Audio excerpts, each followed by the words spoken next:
Hello YouTube family and friends. I just wanted to provide a quick update on my chemotherapy cycle 1. This is currently day 3. So earlier this week I had a port placement for chest port for chemotherapy, which is how chemotherapy is usually administered, through a chest port. So I'm going to show you just a quick little picture of what a chest port looks like, what mine looks like. And if you don't want to look, just look away here briefly, but that's what it is. I had that procedure done on Monday, March the 24th, and my brother came down from Portage, Indiana to take me. That was an outpatient procedure, and I think it took about a couple hours before I could go home. So that went well.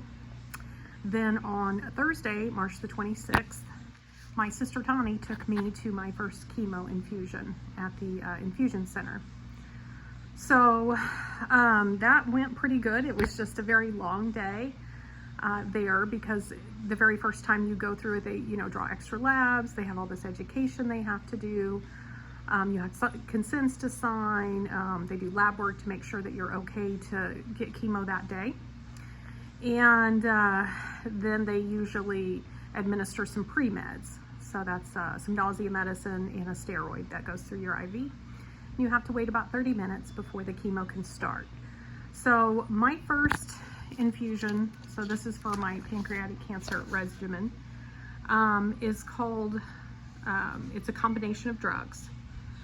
First you get leucovorin, fluorouracil, irinotecan, and oxaliplatin. So the first medication that I received in the clinic was oxaliplatin, and that infusion takes about 2.5 hours. Then they flush it, and then they run the next infusion, which is the irinotecan, and that takes about 1.5 hours to infuse. Then they, flush the line again, and they hook you up to a 5FU. It's just a little pump. They've changed it dramatically from the days when I, took CAD pumps down for chemotherapy patients. They've kind of made a much better process. So that's why my line is still accessed with that needle, because that medication runs over 48 hours. Or no, I'm sorry, it runs over 46 hours. And so today at about 3:15, I will get that taken down, and can't wait. Because you can't really shower. You can, take a sponge bath and everything, but you can't get this wet. You can't get the site wet, or you can't get the infusion ball wet. So I'm going to stand up just for a second to show you what this infusion ball looks like.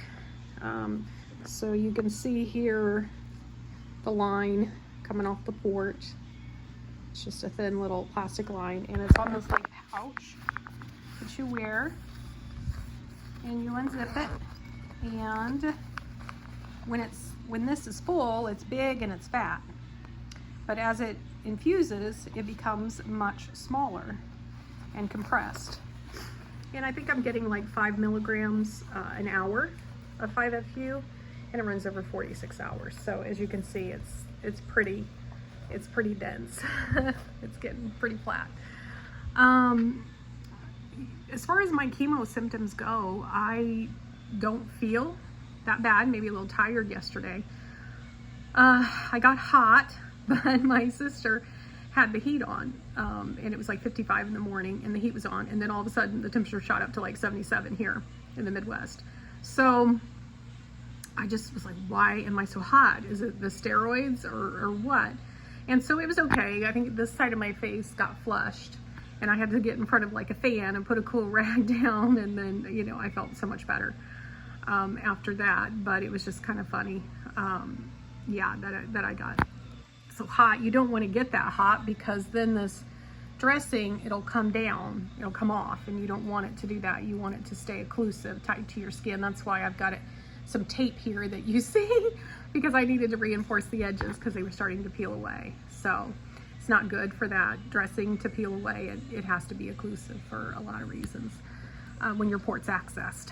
So I think I had like a little bit of a headache during the infusion, a little bit of headache yesterday. I have a runny nose, but again, it's spring time here in the Midwest, and who doesn't have lovely nasal allergies? my team has encouraged me to drink like 100 fluid ounces of water a day just to kind of flush the chemo out of my system. Otherwise, it's not been too terrible, but I heard that cycles 1 and 2 usually aren't as bad as the cycles after it. So we'll just have to see. I hear that it gets rougher, you know, the more you go on. So it looks like I'll have to have 6 months of chemotherapy total. And then since this is, our intent at this time is curative, I'll have to have a surgery called a Whipple surgery. But more about that in my introductory video.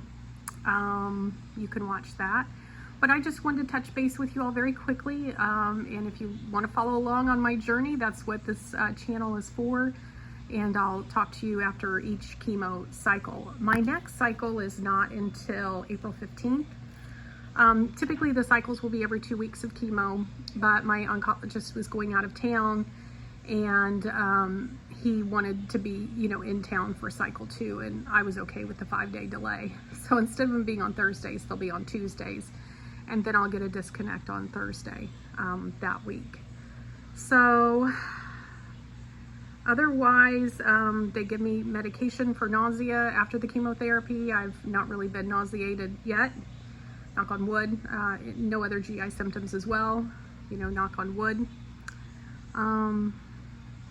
But that's kind of where we're at, fam. I'm sending love, light, and blessings to all of you, and I love you all from the bottom of my heart. Bye for now.